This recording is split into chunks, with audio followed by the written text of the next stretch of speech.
Finally. Hey, Karen. Hey, Ralphie. How's it going? It's going good. How are you? I'm I'm uh existing. I feel that. Yeah.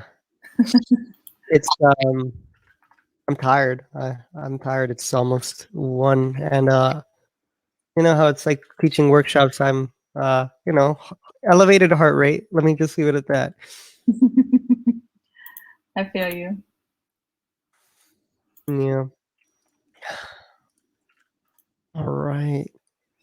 I had to like try 3 different browsers before I got the this to work. I don't know what's so persnickety about the hop in.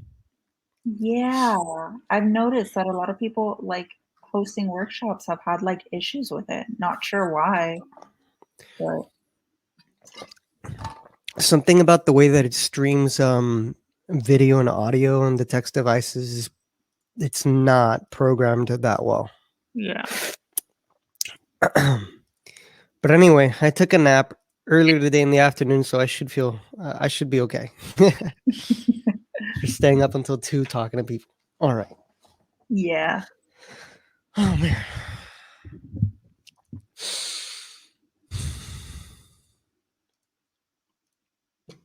I can feel the blood pulsing through all my organs. Oh no.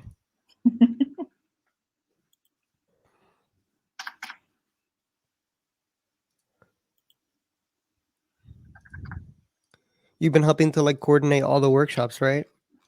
Yeah, I've been modding some of the workshops and then, you know, taking screenshots for social media and stuff. Yeah. Oh, people were here. Yes. Oof. Okay. Lots of people are here. Exciting.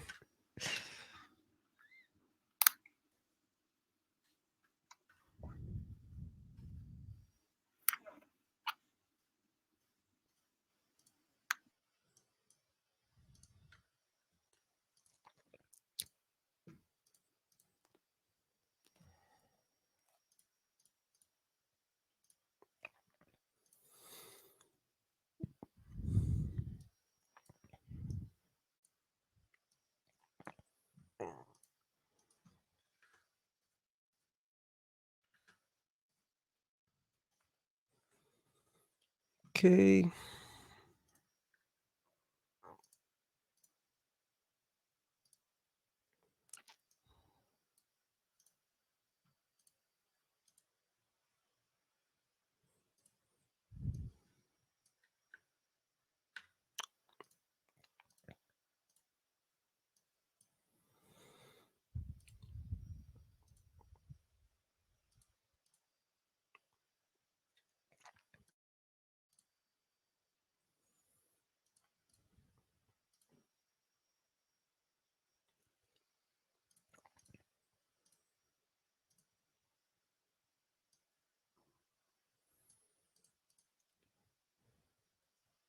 Hey everyone, I just want to be clear that we're starting at 105.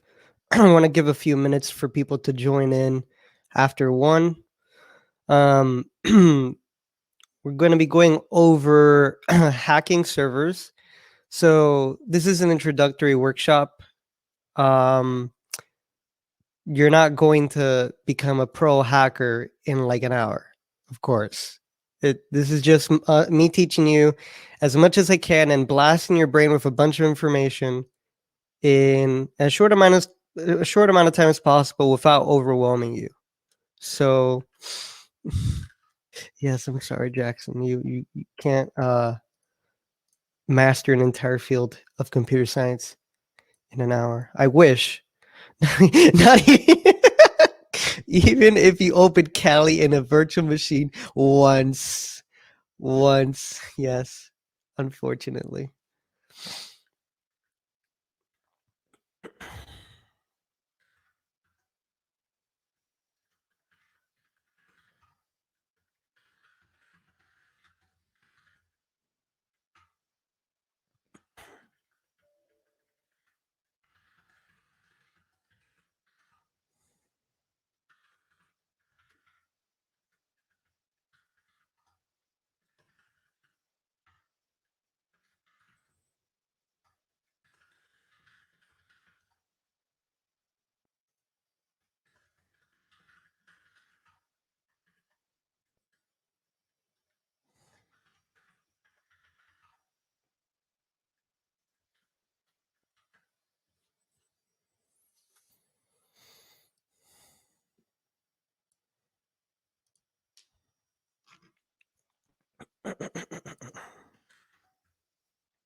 I get the feeling that some of you guys are making jokes that just make me think, ah, know too much for this. This is a beginner workshop.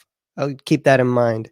We are going to be doing hacking, but it's nothing too crazy. You might be a little bit unimpressed if you know a thing or two about cybersecurity.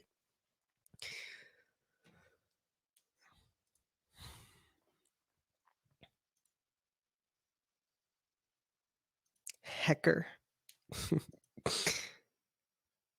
All right. How many people do we have? Oh my goodness. That's that's awesome. This is gonna be fun. Oh man.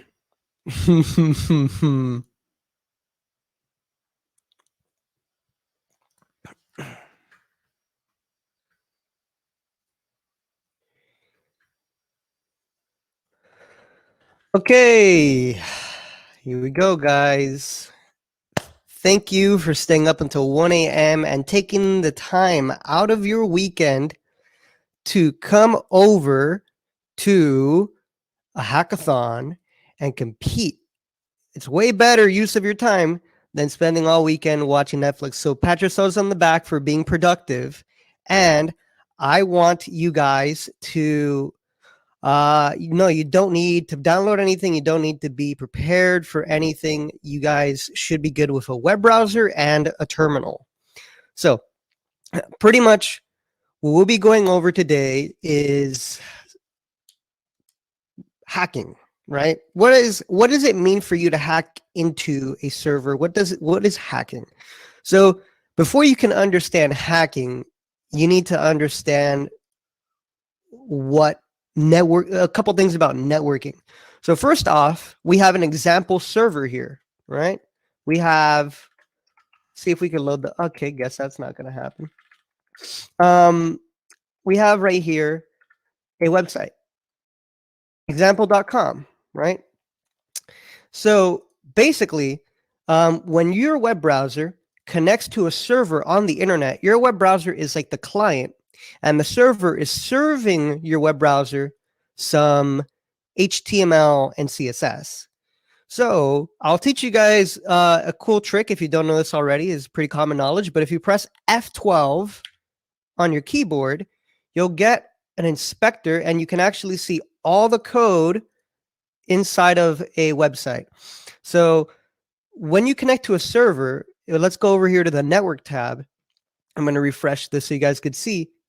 What happens is we get a response when we make a request to a server, right? So we loaded in example.com and we got this response. All this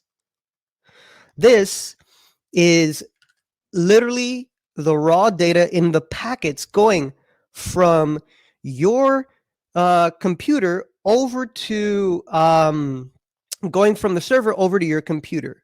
So just let me see if I could draw this out for you guys. Okay, so we've got the World Wide Web, right? That's not a pretty globe at all. But imagine that this is a planet, right? And you've got your little computer, and it's actually establishing a connection to an IP address, right? And the World Wide Web, right? When you're going between your computer and the internet to reach a website, let's say, for example, that there's a server in a data center somewhere serving to you this like little boom boom little lights on the server. This is a machine that's running a hacking with Bob Ross. I'm not a very good artist, guys, but basically what's happening is you've got on your home network, right? Your router. Let's draw your little router over here, right? Here's your Wi-Fi, right? And your computer has built into it an antenna, right? And so that computer is going to connect to the Wi-Fi, and then that is what's going to connect to the internet. And your home network usually has an IP address. Let's say something like this, right? And this IP address identifies your network in your house as unique, and it's like one network. It's like almost like a phone number, right? And it identifies your network on the net. Your network is somewhere over here on the planet, right? You're over here, but there's like so many different networks all over the internet. But you want to connect to this server over here in, like, let's say China, and that server, you're trying to connect over to example.com. What this is basically, it's a domain name, and this domain name translates into an IP address. And so one of the things that you could do, actually, yeah. So if you're running on Windows, the command is going to be kind of different. You would type in nslookup example.com, and you get an IP address. This is another IP address. This is longer. It's called an IPv6. That this is a regular IPv4 address. And then over here, you have Linux. So if you're on a Mac or a Linux computer, and we're going to get into Linux in a bit, but basically, if you're on a non-Windows computer, you're probably going to have a terminal like this, and you're going to be able to type in something more along the lines of dig. Dig is just a different command that lets you look up servers. So if we do example.com, we should get the same IP, unless they're doing something fancy where they're distributing the request across. Oh, here we go. Yes. So same IP address, right? This IP address uniquely maps onto. Oof, that's so tiny.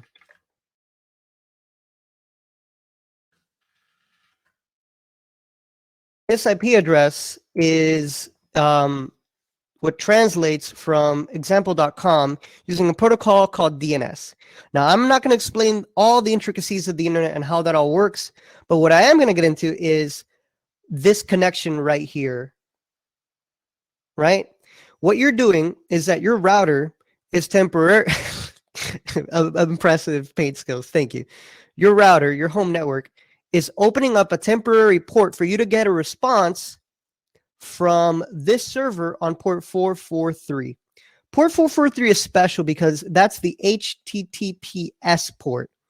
Port 80 is the HTTP port, unsecured. So if I were to go, for example, back over here and type in 443, just like this, right? What's going to happen is it's going to just remove it from the URL, because it's like, oh, but by default, HTTPS, the protocol that you're communicating in, is already 443. So it just kind of like gets rid of it for you.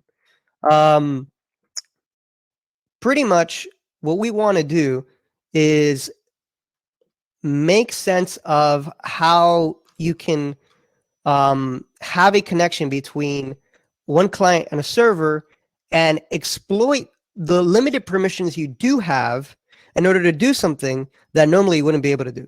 So for example, I'm going to go over here to my terminal, and you can do this on, if you have Linux on your computer, you can do this with curl. I don't know if there's a command in Windows. I only have this command because I did something special on my computer. I installed something called git bash. But basically, normally Windows doesn't have this command, I think. But if you type in example.com, you get the exact same response, and it's just this, right? It's just all this information. And it's coming back from a server out somewhere on the internet, and it's giving you a response. Pretty straightforward, right?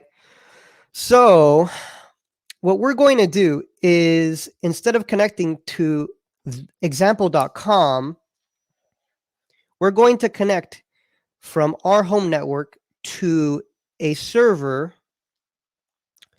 called Over the Wire. Yes, the commands are different on Windows. But this time what we're going to do is we're going to connect to a specific URL called bandit.labs.overthewire. And instead of on port 443 or port 80, we're going to connect on 2220.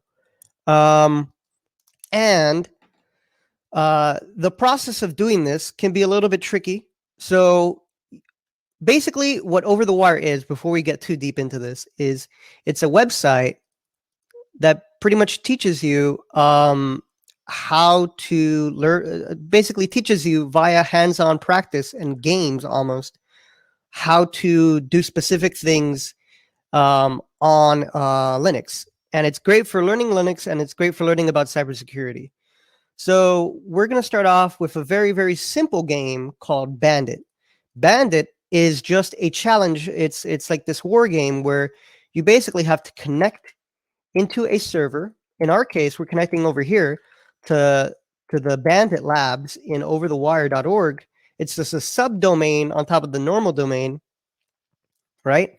But instead of curling, because that doesn't make sense, we don't want to request for HTTP or HTTPS content. What we want to do is we actually want to connect into a server, right? And oh, my I'm gonna have to screen on my computer because it's misbehaving. Hold on. Oh wow, pretty cool. I think I can do this with just regular command prompt. I think it has SSH. Yeah. So you can, on Windows, you can right click to paste. You would just copy this, right? And then right click to paste. And what you're going to want to do is you're going to want to SSH. And what you might be wondering, what the heck is SSH? All right. So, well, that's great. Why don't you type in SSH dash help? And SSH basically, okay, that's not very helpful at all. I wonder if, because we're on Windows, this isn't going to show us any helpful commands. But if you were on Linux or Mac, or you had Windows subsystem like I have, right, you can actually get Linux on Windows by going into the Microsoft Store and installing Ubuntu. You could just search Ubuntu and get that installed on your computer, and that might make things a little bit easier.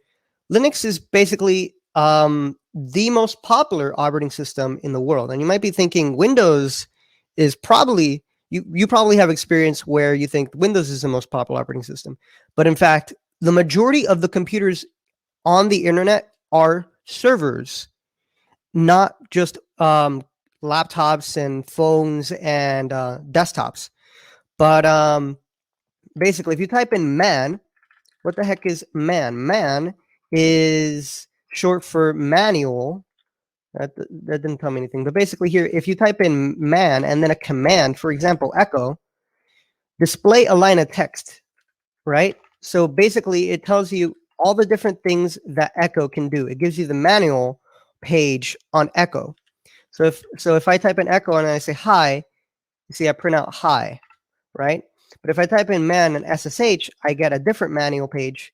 And this is for remote login into a server. It's a remote login client, and clients connect into servers. And there's a bunch of different things here, but I'm going to give you the skinny here and say that all you need to really worry about is that you need to type in SSH, and then you guys can follow along if you want. I do recommend you learn faster by following along. And then you type in -P for port, because normally SSH by default is port 22, but the problem is it's where they have it set to use port 2220. So we actually have to manually set the port to be 2220. And by the way, just like an email, this is actually how email was inspired. You would have your username and then an @ symbol and then the domain. And this is actually how you have, this is like the naming system for users that would want to remotely connect into a server back in the day. And this is what kind of gave rise to how we have @ before a domain to identify a user. This is what inspired emails and how those are structured. So pretty much all you've got to do for the very first level is SSH bandit 0, my mistake, at bandit.labs.overthewire.org -p. And then the password, you see here we got, this is an over the wire game server. And then you type in the password bandit 0. Boom. It gives us a bunch of really helpful information. and cool ASCII art saying over the wire.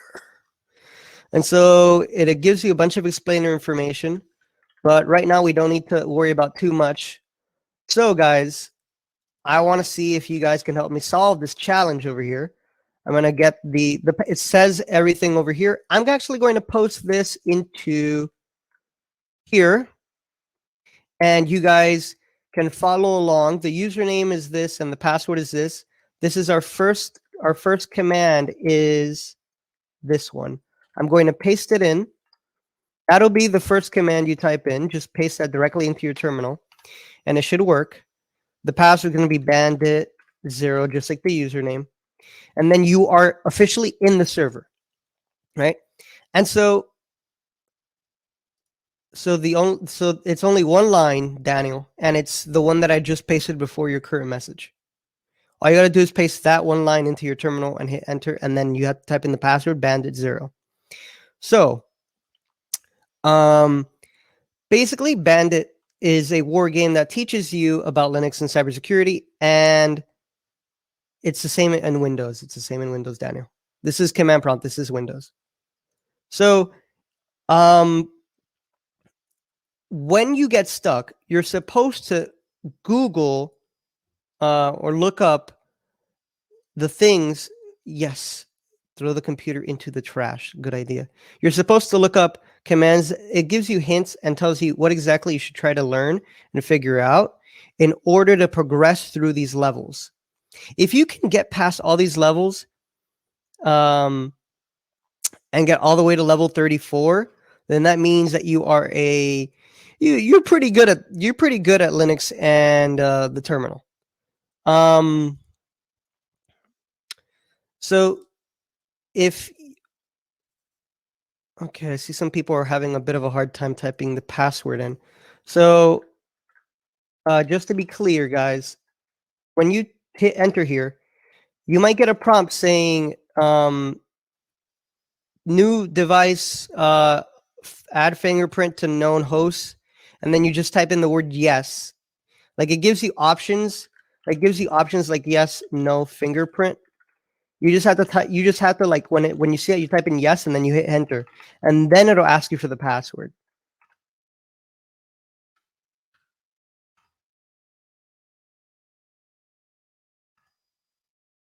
Okay. So hopefully we're on the same page so far. Andy, that happens every once in a while. If it says connection closed, you simply have to press the up key. So guys, if you press the up arrow key, you'll go through all the commands you've typed in the past. And so you don't have to retype the entire thing, but again, it's in the chat. So if you press the up arrow, you restore it says right here on that the password is bandit0. Just make sure to open up the link to the war game is over here. This is the first challenge. I'm going to go ahead and type in the password, and we will be proceeding. Guys, when you type in the password, it's invisible. You can't see the password you're typing, but trust me, you are typing it. Just type it in and then hit enter. Okay? Awesome. Yes, these are the normal hiccups that you'll run into because this is the first time.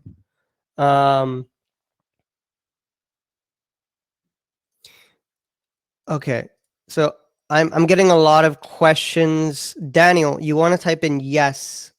You want to type in yes and then hit enter. So I'm gonna have to move on because I don't have I only have 40 minutes left, 37 minutes left. But once you get into the server and you see this, then you go over here to the next level, level 0 to 1.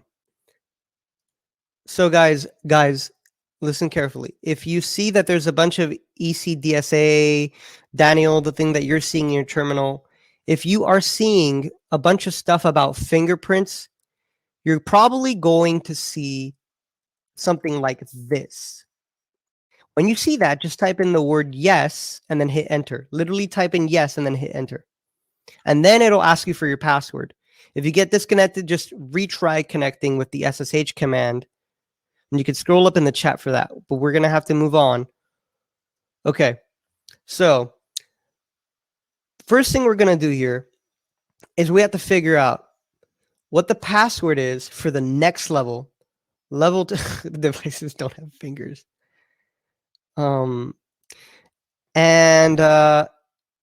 okay, so some people are still having a bit of a hard time. Guys, remember to use this entire command exactly as I pasted here. Just copy paste that if you're having a bit of a hard time, because it's important that you include the username, the port. Why do we need to change the port? Because they are, by default, it is port 22, and we need to, and they want us to use their server for SSH is running 2220. SSH normally connects over 22, but for whatever reason, they just wanted to make this challenge slightly harder and make you use a different port. Just like you can run a website on a port other than port 80 or port 443, which are the standard ports for HTTP and HTTPS, you could just make servers run on different ports. Okay, I'm gonna have to move on. Okay, guys. Hopefully most of us are following along. So for level 0 to 1, the password for the next level stored in a file called README. So we're in the server, and the administrator left a file on the server in the home directory, and the file is called README. And you can use this because it has a password to log into Bandit 1. So whenever you find the password for a level, you could go up to the next level. So we got to find the password, right? So here it's giving us a couple suggestions. There's a couple commands here that I'm going to explain to you guys real quick. So first, when you open up let's say you go to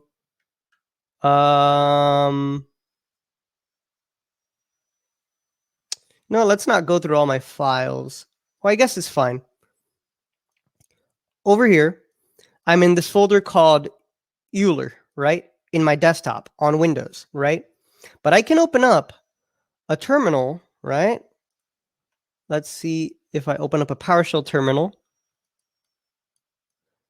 Same thing as Linux. PowerShell is mostly similar. It imitates a lot of commands from Linux. You can type in ls, and you get the same 3 files as you see in Windows, right? If you do cat and then 1.js, and you can hit tab to autocomplete file names. So for example, I'm going to make a new file called, wow, this file name is really long. I don't want to type it every time. .txt, right? That's really annoying to type out. If you type in ls, you're going to see that's a very long file name. You don't want to have to type that out, right? So what you can do is, if you want to print out a file, you do you do cat. Cat basically prints out the contents of a file. If I do 1.js, it's going to print out what's inside that file. I just have a little bit of code in that file. So for example, if I were to open this up in Notepad, I see the same thing. So there's ways to do things in the terminal that you've always done your entire life in the GUI, but you can do everything within the terminal the same way that you could do everything within the GUI. So one of the things that helps save time is using tab. I really, really recommend you guys all learn how to use tab. So I could start out by typing most of this file name, but then if I hit tab, it auto-completes. And then I could just hit enter. Now there's nothing inside this file, right? And if I do ls, wow, this file name is really long. I can see that the length of the file is 0. But what if I were to, so let me first tell you about another command called echo. I think I've already shown it to you guys. Do echo hi there. It prints out hi there. Now, you guys don't have to memorize this, but basically, if I type in hi there and then I do this, this is going to write the output of this command, which is literally just hi there, into a file. I'm going to make that file be, wow, this file name is really long. I'm hitting tab to autocomplete. And now if I press the up arrow to go back to this time when I hit cat, you can use the up arrows and the down arrows to change what command you're using.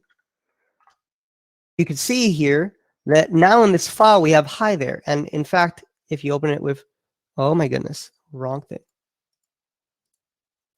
See, same thing.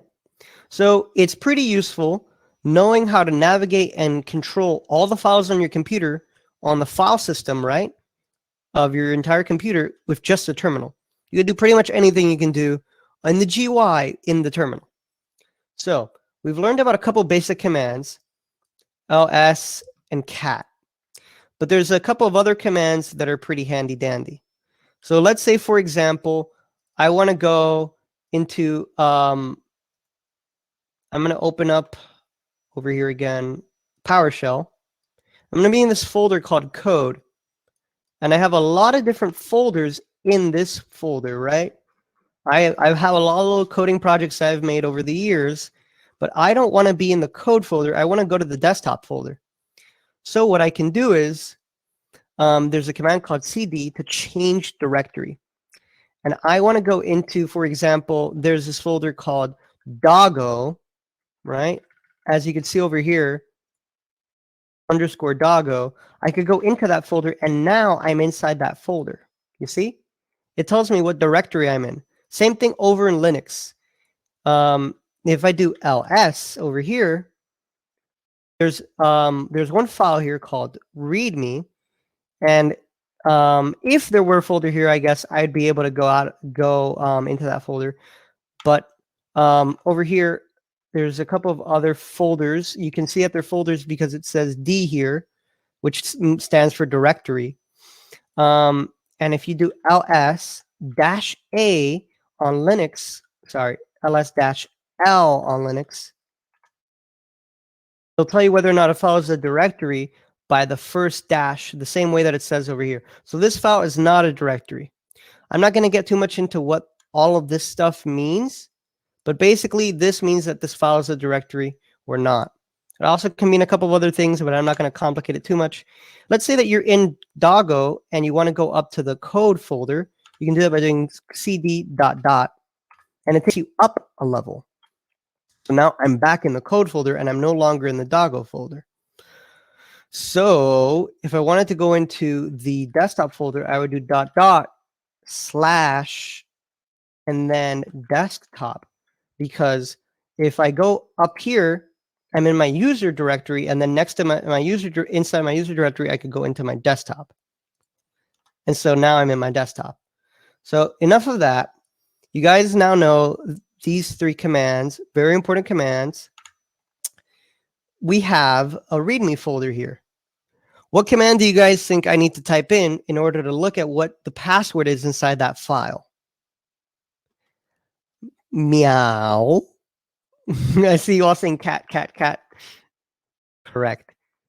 So you can type in cat, and then you start typing out if you guys are following along, you could type in cat and then start typing the file name and then hit tab and it'll autocomplete.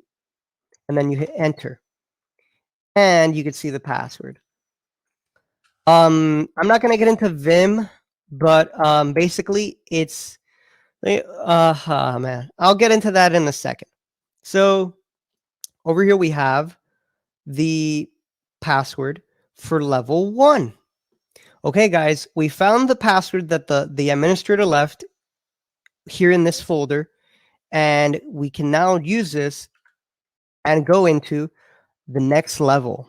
So now I'm going to go and click on this link, level 1 to level 2. First thing I'm going to do is I'm going to disconnect by typing in exit. And now I'm back on my computer, and I'm not in the server anymore. But I'm going to press the up arrow, and I got to go with my left and right arrow keys to edit this one part so that instead of it saying bandit 1, bandit, it says bandit. Instead of saying bandit 0, you do bandit 1.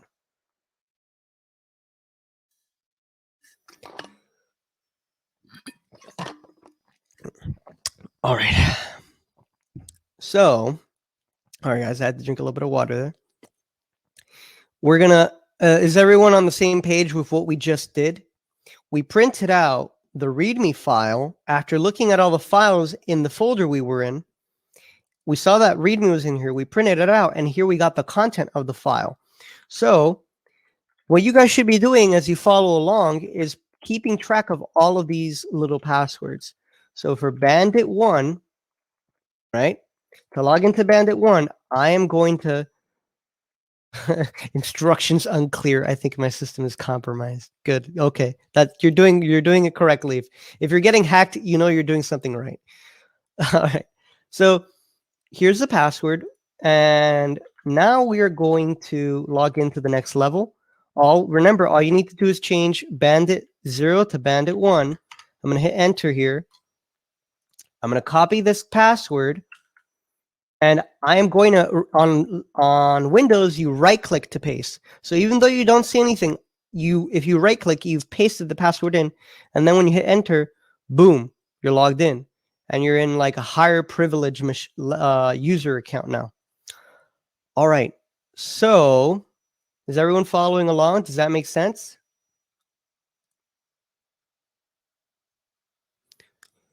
Okay, coolio. So someone was asking about Vim. I'm going to tell you what Vim is. Ahmad,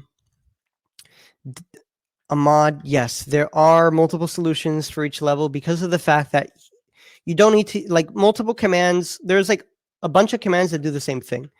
So for example, if instead of, so I'll open up another terminal for this, but basically, let's see if I could grab this command up from above.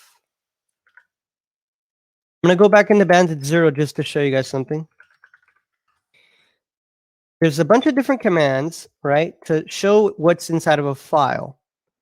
You could do cat, which is what it's designed to do, is just print out the file. You could also do head, which just prints the top of a file, right? Tail prints the bottom of a file. The last 10, this prints out the first 10 lines, this prints out the last 10 lines.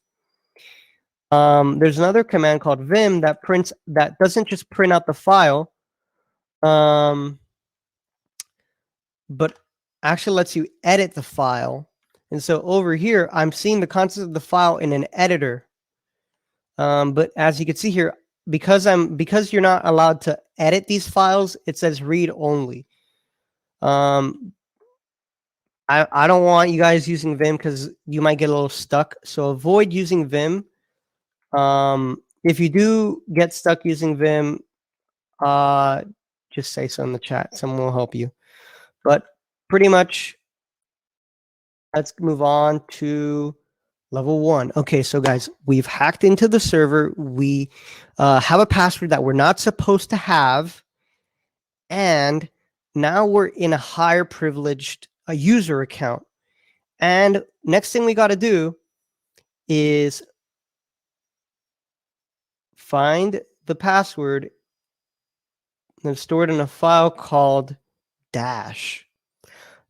The password for the next level is stored in a file called dash, literally.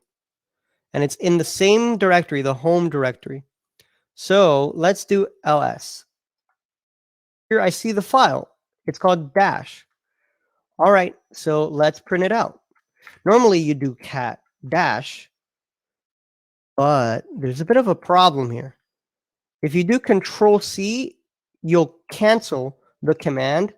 But what's happening is that dash is a special symbol in Linux and in Windows too, where normally you can't print out this symbol usually means it's involved with rerouting information from one command into another and letting you control where the input and output goes. But basically, this special symbol, this special character, is being interpreted in a different way from how we expect it to be interpreted. So um, if we look at what it has right here, if you just look up on Google dash file name, right? Imagine that you're stuck and you don't know what to do. You could just Google it. How to open a dash file name using your terminal.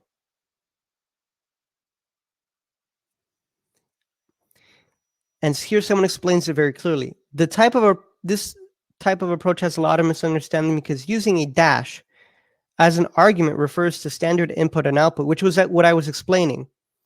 If you want to open this file, you have to specify the full location by typing in /dash. So if you'd go back and you do ls dot, what that basically means is you're listing out the current directory, the current folder, right? Which is the default if you don't specify anything at all, right? If you do nothing, it'll just print out the current folder. If you specify dot, it'll print out the folder that you're in. If you specify 2 dots, it'll print out the folder right above you. Oh, would you look at that? Look at all these user folders. Why don't I just skip to level 32? Or what was it? 31. Let's just go into Bandit 31. Ooh, we're in. Wait, I can't see anything. Uh-oh. There's a bunch of files here, but basically, I was gonna make a joke about how like you might think that you have the ability to skip all of this, but in reality, these are all restricted folders, and you can only access the contents of the files here when you get to that level. So if I were to, for example, try to print out .profile, I'm pretty sure. Oh well, I take it back. I'm pretty sure that in order to solve level 31, you have to do a bunch of stuff that cannot be done from the user bandit 1. So for example, if we were to try to skip to bandit 5 and try to solve this challenge, we would get permission denied. Right? So don't try to skip ahead because you can't. It's designed so that you can't skip ahead. If you type in CD or CD squiggly, they both do the same thing. It'll take you back to your home directory. That's what the squiggly means. So basically, if you do ls or ls dot, you're printing out all the files in the current folder. If you do cat dot /dash, what you're telling is in the current folder, there's a file here called dash, right? So like normally you'd have a file like readme.txt. You would say, okay, in my current, like normally you would do like desktop /readme, right? You would like, that's what the slash is for. It separates folders and directories. But in our case, we're separating the current folder and dash. So that dash gets interpreted as an actual file name. So this is what you do. cat./dash, so that you're manually saying, hey, there's a file in this folder right here called dash, and that will give you the password. All right, perfect. So we've made it to level 2, and now let's go over to level 2. I'm going to disconnect from Bandit 1. Now I need your guys' help because now it's starting to get pretty challenging. What the heck? I'm going to copy this and paste it. And I'm going to go over here. And guys, please wait until we get to a level before you start sharing the password for the next one. So that everyone can be on the same page, because some people might think that the password you're posting is for a different level and they might get thrown off, especially beginners. So in Bandit 2, it says password for the next level is stored in a file called spaces in this file name located in the home directory. So I'm not sure what that means. Does that mean that there is a file with spaces in the file name? Are these all different files? What is this about? What do you guys think? There's a specific flag you can do.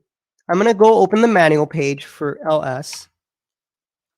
And that manual page is going to have a bunch of different commands. It's going to have a bunch of different flags, I mean. But one of the important flags is, I've already shown it to you guys once before, -L for long listing. Because this is kind of not clear. It doesn't tell me, like, is this one file, is this another file, or is this one file and is this one other file? It can be kind of confusing. So what you usually want to do in those scenarios is do -L, ls-L. And we're listing out the contents in the current folder once again, but you don't need to include that because by default, it already does that in the current folder. So here we are. There's a file, one file. It's not a directory. It's literally a file, and it's called spaces in this file name. Okay. So I'm going to just go ahead and print out spaces in this file name. Notice how I did not use tab. If you guys use tab, you're going to see what I did wrong. It's trying to print out 4 different files, each with each one of these words as a file name. Can one of you tell me what I should do to get this to work? By the way, the command that I use to open up the manual is man-ls. Stringify it. No, Jacob, this is not JavaScript. We are not coding. We are hacking. So you guys are like ///. Oh, use a / before each space. Okay. Let me try that. If I do, let me ls one more time. So cat spaces and then /in/ and I'll just use tab because it just automatically does it for you. But you can either do backslashes or you can type in quotes and just remove the backslashes. And there we go. We have our password for the next level. And at 3. Ain't that fun? All right. So we're getting pretty deep in the server now. Let's go to the next level. Let's see if we could get up to level 20. What do you guys think? I'm kidding. 20 is going to take really long. But we could probably get up to level 8 or 7. So the password for the next level is stored in a hidden file in the in here directory. Okay. So let me first log in to this level 4. Wait a minute. I mean level 3. My mistake. Level 3.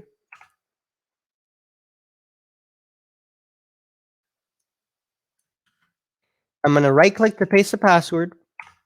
Boom, we are in. Okay. So now guys, let's try to figure out what's in this. There's a hidden file in the in here directory. In the in here directory. All right. So let's go into that folder in here by changing the folder that we're in, changing the directory so that we step into the in here folder. And remember, if you don't know what commands are, you can always just Google it. Like double click this, search, and well then, that's not what I was looking for. The cd command, right? And you should always, don't be afraid to Google because you are not cheating. Please, for the love of God, constantly be Googling. In cybersecurity, all you do every day, all day is look things up online. It's impossible to know everything. All right, so we can type in man cd to get a well, there's no manual for cd, but if you type in -h, you get, well, -h isn't a flag either, but if you type in --help, maybe that will give us something. So typically you do man and then the command, or the command and then -h, or if that doesn't work, command and then --help. Those are the three main ways you could find out how to use things. But usually you just Google. And so changes the current folder that you're in. Now, we don't have to look at that for too long, but I'm just going to go into the in here folder. And there's nothing here. What is this? Hey guys, I'm not seeing, maybe if I do -l, no, 0 files. Guys, it says hidden file. How do I see those? Let me check the manual. But you guys tell me. Someone. Okay, you guys already been telling me. I know. Okay, I'll just do it already. If you do -a, you can see all the hidden files. You can actually combine them so you see a list and hidden files by doing both next to each other. So list form and also see all the hidden folders. So very cool. We see that there is a file. So you see these are folders, the current folder, the folder above us, which is this one, the squiggly, it's the home folder. If we go CD, we'll go back up a level. And then over here, we have a file because it's not a directory and it's called .hidden. So, yep, exactly, Alex. If you have a dot in the beginning, that's how you make hidden files in Linux and Mac. You have a dot in the beginning of the file name.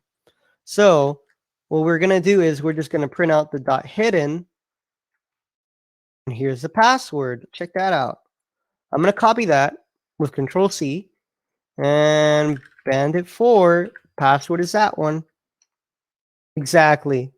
Yeah. That's why you have that. The reason why so many files when you're programming have like dot and like .git ignore is because usually you don't touch these files. They're kind of like part of how when you're programming, you see like a file with a dot in front of it. It's usually like that because you're like you don't mess with it too much, and it's a kind of file that you only tamper with because you need to change how programs interact with your code. But let's not worry about that too much. Let's move on to level 4.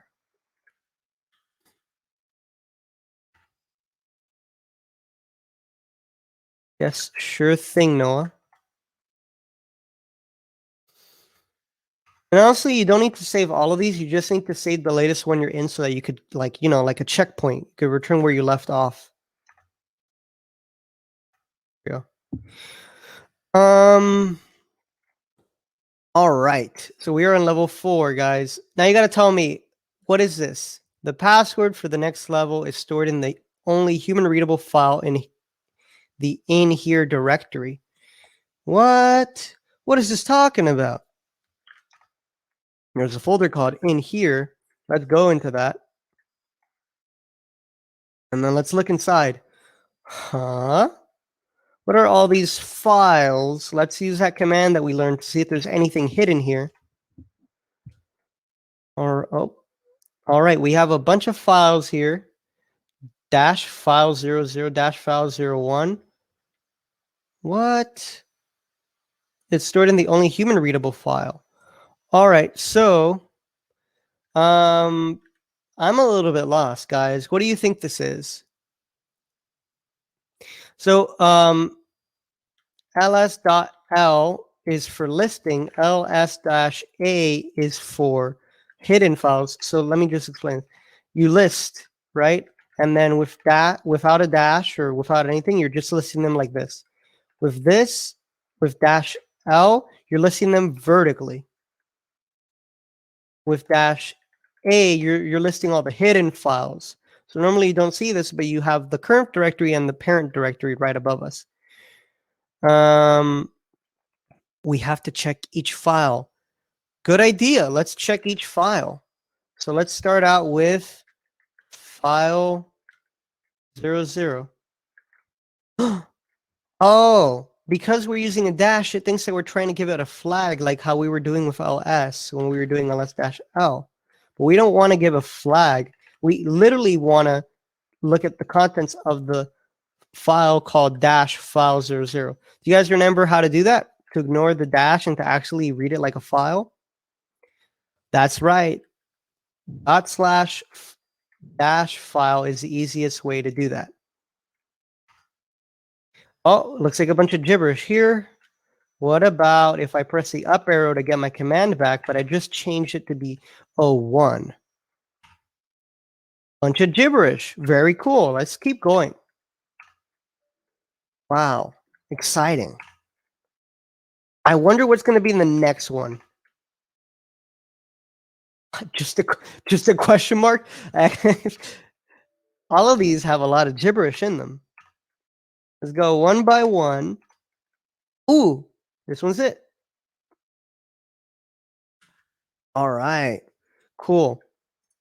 So, Bandit 5. Here we go. That looks like it's the password. So yes, there's actually a technique where you can use the asterisk. So in Linux, when you use an asterisk, what that means is you're looking at all files. So if you type in the command file actually tells you what's inside of a file. So for example, if I had a PNG or an MP3, it would tell me that those files have content that looks like a PNG or MP3. So if I were to do file and then file name 0, it just says data. But if I do that for number 7, it actually says text. So if you were to do, for example, a star, an asterisk, that actually does it for all the files that start with this in the current folder. So in Linux, you can do this, and it tells you file 0, file 1, file 2, file blah, blah, blah. And here you see that this one is the only one that has text in it that is human readable, like it says over here. So, all right, guys, I'm going to stop and take some questions from you all. But I do hope that you all try to get as far as you can here. And keep in mind, if you are struggling, please hit me up. I'm going to be on Discord. I'm the guy with the with the Minecraft food bars, and I'm hungry. That's me. So just at me, if you wanna get some help. And my name is Raphael. That's my name. And yeah, I'm glad that you guys liked it. And this is just the beginning of what is much more to come in hopefully your cybersecurity adventure. I do not teach a Udemy course, but there's a bunch of YouTube videos that that are pretty useful and educational. And guys, if you have any questions, go ahead and ask. If you are curious about how certain things work, go ahead and ask, and I will be more than happy to. Thank you. I just have a nice mic, I think. That's probably why you think my voice is good. Any questions from you all? Nothing? Will this be? Yes, this is recorded. Does Linux have? Yes. So basically, there are a lot of different commands in Linux. If you want to play around with Linux, I really recommend, if you're on Windows, to go to the Microsoft Store and get Ubuntu. If you're on Microsoft, if you're on Linux, you basically have a terminal that's like a regular Linux style terminal already. And if you do, okay, so just a reminder, if you don't know what a command does, you could type in the command and then do --help. So ls stands for list, right? And then cat stands for concatenate, which basically means print and combine files. And then file equals tell me about this file, possibly multiple files. And those are some of the more beginner commands. Command means cd means change directory. If so, basically, bash cheat on Mac you can get VirtualBox, but you can just also just use your own terminal. There's a lot of complicated looking stuff here. Let me see if I could find a simpler one for you guys. It's too tricky for. This is pretty nice. Bash reference manual. Man,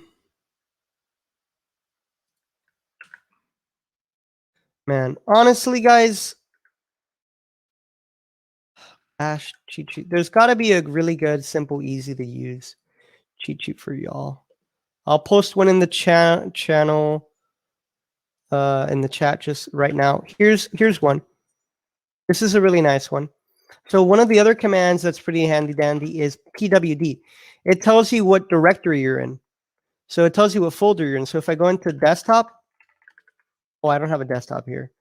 If I go into, for example, here, and I type in pwd, it tells me what folder I'm in. I'm in here. That's my full path. And then cd, of course, we've already went over some of these, right? -L with ls, list it in a long list format. -A displays the content of the hidden folder, hidden files and folder.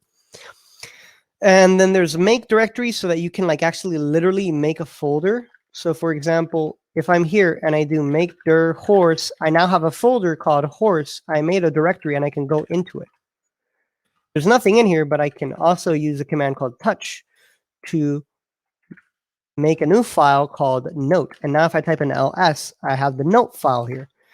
I don't want to overload you guys too much, but Linux is basically capable of doing anything that you normally do with a GUI completely within the terminal, including, for example, editing a file and printing it out after you edited it. You can pretty much do anything. What is the Windows version of Linux? Windows and Linux are two different operating systems, but you can install a thing called Windows Subsystem for Linux. If you go to here in the Microsoft Store and install it from here. There are a lot of commands. There are a lot of different things you could do because Linux is an entire operating system. That is just kind of different. If you're not used to terminals, you got a lot to learn. And this is a great way to learn how to use terminals. And it teaches you a lot about security. Eventually, as you guys get farther deep into these challenges, you will actually get the opportunity to write code that will hack, or rather exploit, a vulnerability in the way certain programs run, and you actually get into what you might consider more traditionally to be serious, exploitation and offensive security as you're breaking into a system. It gets really fun, but it gets very challenging too. You'll learn about scripting and all that. So again, if you guys have any questions, feel free to just, hit me up on Discord and talk to me. This recording will be on YouTube after Shellhacks is over. What do we do?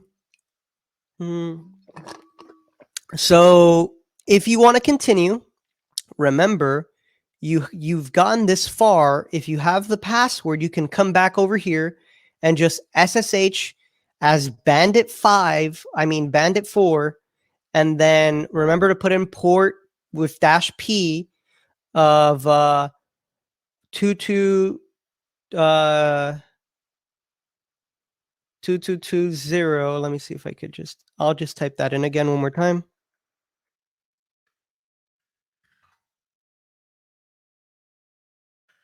remember, when you get past, oh geez, here we go. It's already over here. Port 2220. I don't have the password, but um, whenever you do get a password on one level, you got to log out by typing an exit, and then you log into the next level by changing your username to level 5, and you have a higher and higher privileged user every time you do that. And it gets harder and harder, but more interesting and more challenging. That's perfect, Arabelle, because you get to actually relearn it on your own instead of having someone do it. It's great for like actually trying to like learn the commands a little bit better.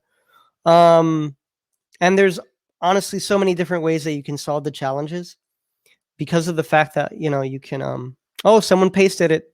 Very nice. Thank you, Antonio. Yeah. So as you get farther and farther, you'll get into challenges where you actually have to use new commands like find, right? Like if you search up find command in Linux, guys, I'm gonna be honest with you. One of the most important things in cybersecurity and programming is learning how to Google. So, if you can figure out how to properly understand what you're trying to do and type it into Google, you'll have a much, much easier time. So, there will be websites that'll explain to you that you can like search a folder for a file with a name of sample.txt. And so there's like a lot of different things you can get into as you get farther and farther down.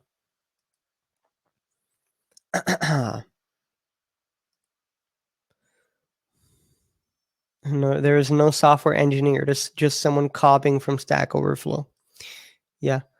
Do you guys have any questions about like starting a career in cybersecurity or programming? Just go ahead and ask.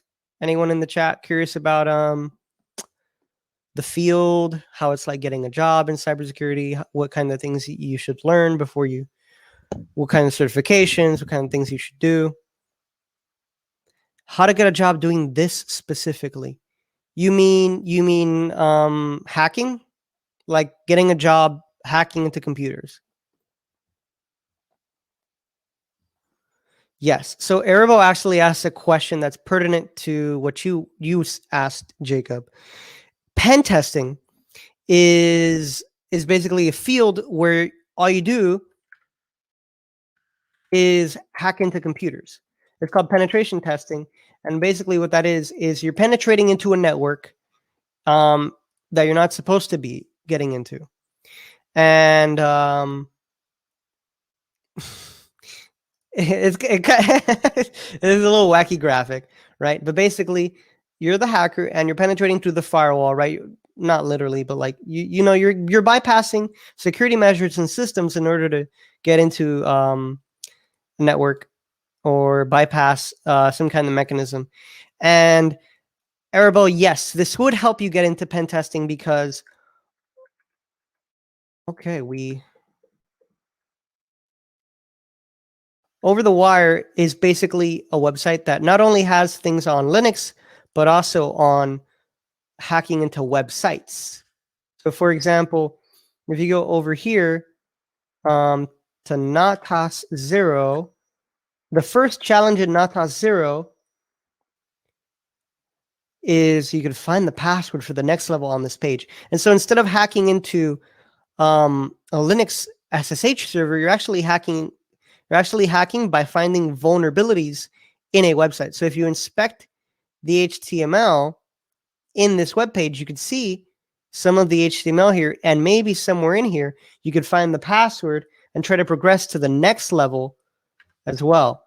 So that password can be used, right? That's one, and then here you would put in the password. And so this is really, really fun and really, really educational and helpful. I really recommend you guys try all of these out. Mainly these first two are the ones that I would recommend you try out.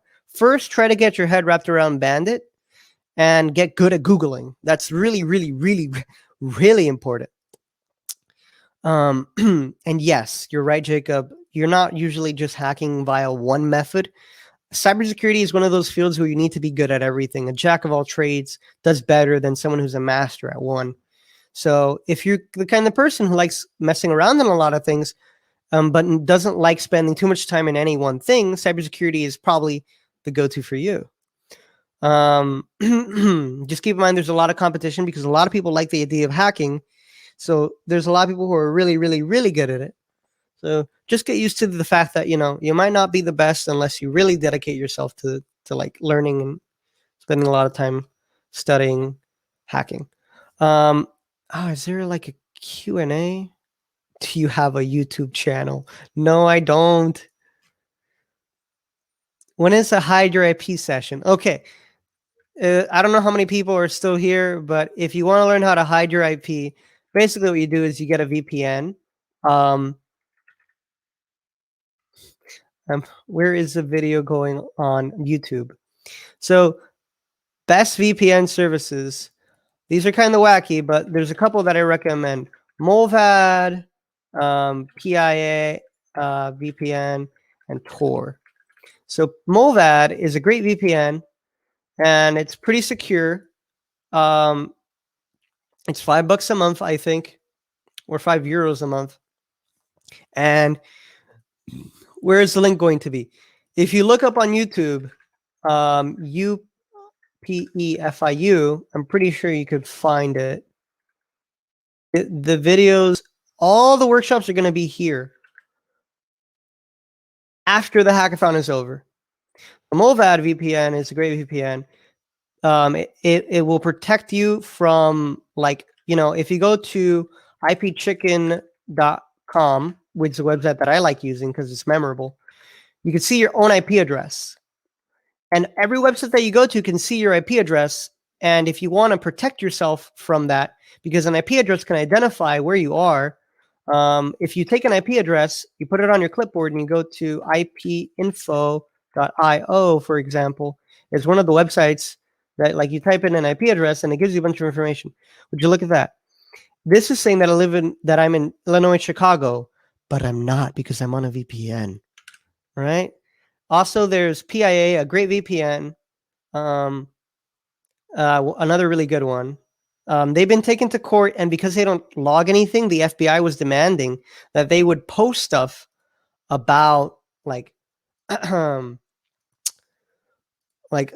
give the FBI basically all the information they had on a user, but because they don't have any logs, they literally gave the FBI zero information because they don't have any. It was pretty funny. So you can really trust those. And then Tor is kind of different. It's a VPN, but it also lets you access hidden sites on the deep net. I really like Tor because it's a cool idea. It's a cool project, and it lets you access very interesting websites, and meet very interesting people. Just be careful what you go look at on Tor. I'll leave it at that. Okay. Jacob, earlier you mentioned that the technical hacking field was competitive to get into. Yes. So if you're very serious about cybersecurity, you should go to Hack the Box. Hack the Box is a great website to learn about, like, serious, realistic hacking into machines. And one of my favorite things about Hack the Box now is Hack the Box Academy. But Hack the Box is a very cool site that lets you basically go into specific machines, and each machine is basically an involved process of, like, you looking at a server, an IP address, and messing around trying to find out how vulnerable it is and how you can exploit vulnerabilities on that server. It's kind of hard to explain, but basically, yeah, it's pretty much like that's a good way to put it, actually, Arabelle. You're pretty much going into, like, one server, you're focusing on one, and you're trying to figure out how to hack it. And so you look around. It's a lot like an escape room, but, like, digitally, right? Hacking is kind of like that in a way, definitely. It's pretty fun. It's like almost like a game, and there's actually a leaderboard where if you let me see if you could see the leaderboard. I guess not, but there's like a top like 1,000 people who uh, they like give you a score on how difficult something is, and what kind of skills you need to do it. And they also have like an academy. It's really really cool. Um, but yeah, I guess you guys have any more questions, I really do recommend you just hit me up. I'll be, on Discord. I'm a mentor. So if you just want to talk to me, you can. And I suppose that's it for me. The workshop is done. If you have any more questions, just hit me up on Discord and I will get back to you.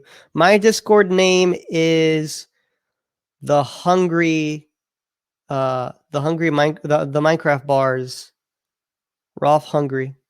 That's me. If you wanted to at me, you would have to figure out how to copy this message.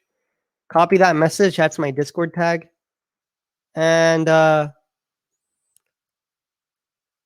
I will be signing off, guys. Have a great shell hacks and enjoy the hackathon. Have fun.